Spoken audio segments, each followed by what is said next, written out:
Hello, welcome to Game 9 of 50 Games in 50 Weeks. Today I'm playing D. Hello D. Oh yeah. Hello. And D's using his shiny new Necrons. We're playing 1500 today and we're playing a pitch battle and seas ground. So we've got 5 objectives. One here, one here, one here, One there. one over there, and one surrounded by metal over there. R was first, but D seized the initiative. So D, do you want to quickly take us through what you've got in your army? Yeah, got a 10-man sword warriors. Yep. Doomsday Arc. Yep. Annihilation Arc. Annihilation Barge. Yep. A 15-man warrior squad. Yep. With a pimped out Overlord. Squad of death over here. A 10-man warrior squad with a Storm Lord. Yep. And Cryptek. Yep. What's the Cryptek got? He's Just roughly. Chrome Metron and Time Splinter Cloak. Cool. Cool. Those aren't proxied. No. They're just been proxied. Yeah, I'm just using that as a 10-man Immortal squad. Although we think the Stormlord's actually trying to learn more about them so he can learn to seize initiative from the orcs. And Necron Lord. Alright, okay, yep. He's pretty much got the same equipment as the Overlord, doesn't he?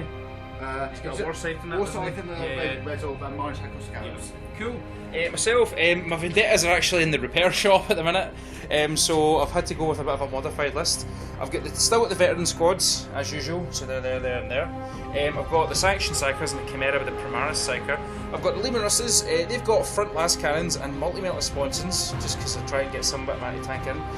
The Pask and the usual Punisher, I've misplaced them, I'm sure it'll turn up. And one Executioner pimped up as normal, and a really bare bones company command squad. That's it. So the Stormlord sees the initiative. So just about to the first turn.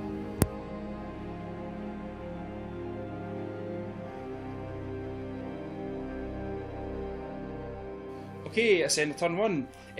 On the first turn, the Stormlord lightning strikes missed everything except the important one, which was the Chimera, and it exploded that and killed a bunch of Psychers, but thankfully they weren't pinned or didn't run. This squad is probably going to serve no further purpose in this game, but they were in to kind of grab that objective. The battle cannons lit up the Necron warrior squad that was over there, and them and Pask just unloaded and killed them all. The veteran squad here never done anything. The company command squad ran over and issued bring it down to the plasma gunners and got twin linked against the annihilation barge but never done anything. The executioner failed to spot the barge. The barge killed a bunch of guardsmen. Quite a lot of them passed their saves, didn't they? Yeah. But it was the plasma gunners, of course, that died, the important ones. This squad moved up, the Necron squad, and killed a bunch of them. That unit's sitting on the objective. The Doomsday Arc tried to shoot and missed. So it was the couldn't see from night fighting. So I think that's it. So just about to start turn 2.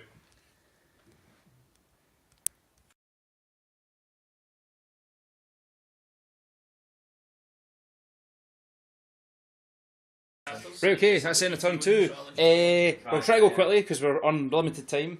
The Stormlord only shot the Psychers again and killed most of them, so it's only one wee guy and the Primaris kicking her in. Pask lit up the score over there, so the battle cannons shot it and fluffed, but Pask killed a bunch of them and they failed to get back up. The guys over here glanced the Executioner to death. Well, it's still alive, it's just its turret blown off and it was shaking. The Guardsman squad over here jumped out and crack raided the Annihilation Barge, which was quite funny, but they're going to die. The Doomsday Arc tried to shoot and it missed again. It was night fighting again, so it couldn't see. These Guardsmen over here are just running up. So I think that's turn 3.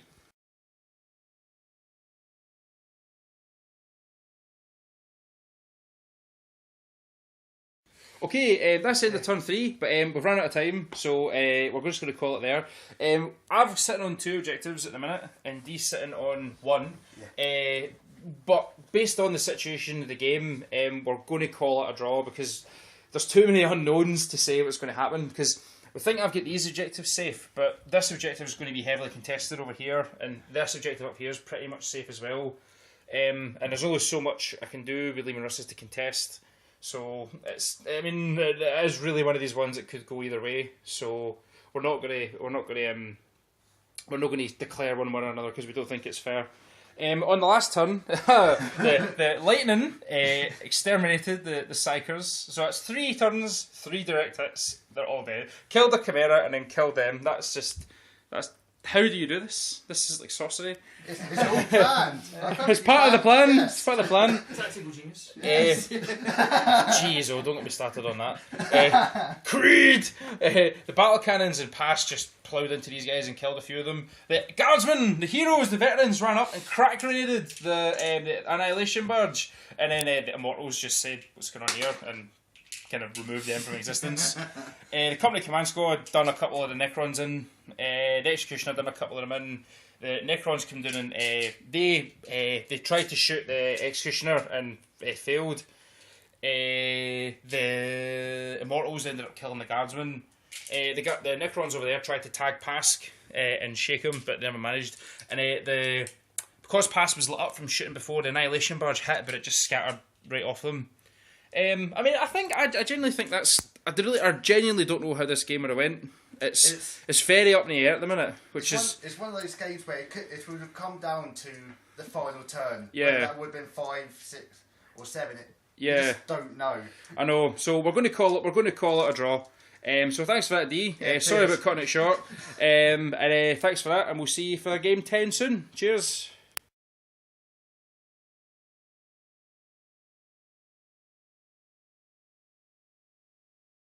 Okay, it turns out we actually had time for another turn. We decided that Warhammer is more important than real life. Just don't tell my girlfriend. or mine. She will kill me. Okay, so turn 4. The guardsmen over here just stayed with their pins, so they didn't do anything. The battle cannons wildly missed over here, but they killed an immortal. He never got back up. Pask failed to spot he said his Punisher cannon blown off by the Necron warriors. I know who was it that done that? It was the Immortals that done that, wasn't it? No, it was the Warriors up here. Warriors, So it was Warriors up here, that's right. That missed again. Totally. The Immortals moved up. The Warriors over here killed the Guardsmen in the company command squad who ran and could have rallied and never. The Executioner killed a couple of the ones over here. I think that's it. So just about to go to turn 5. Yeah.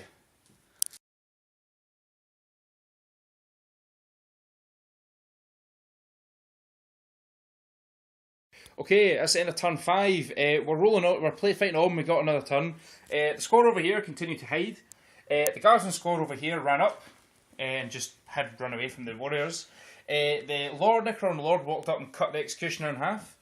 The Lehman Russes ran over to try and contest this objective, which they're under the building and have popped smoke to try and, in a futile attempt to escape from the Lord. Then Immortals moved up. And Pass took a couple of pot shots at the squad over here and done nothing. The Annihilation Barge took a shot at the Lehman Russes and missed again. Not hit, but it never done any damage. So that's it. We're just about to go for turn 6. Anything else happen, D? No. No? Cool. Okay, cool. So that's it. So turn 6.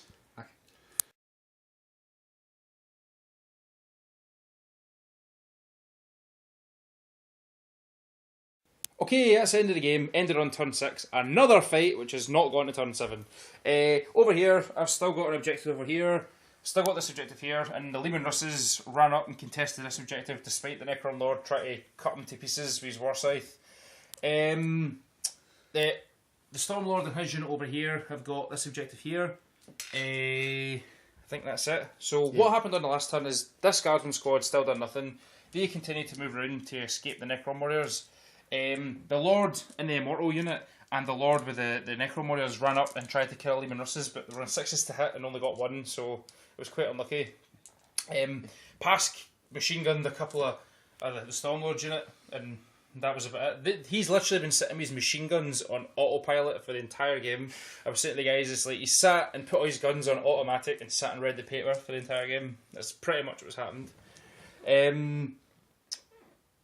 We're just talking about with feedback with D could have done. I mean, D, you get any comments before we kind of look at it? Yes, I don't like the Doomsday arc anymore.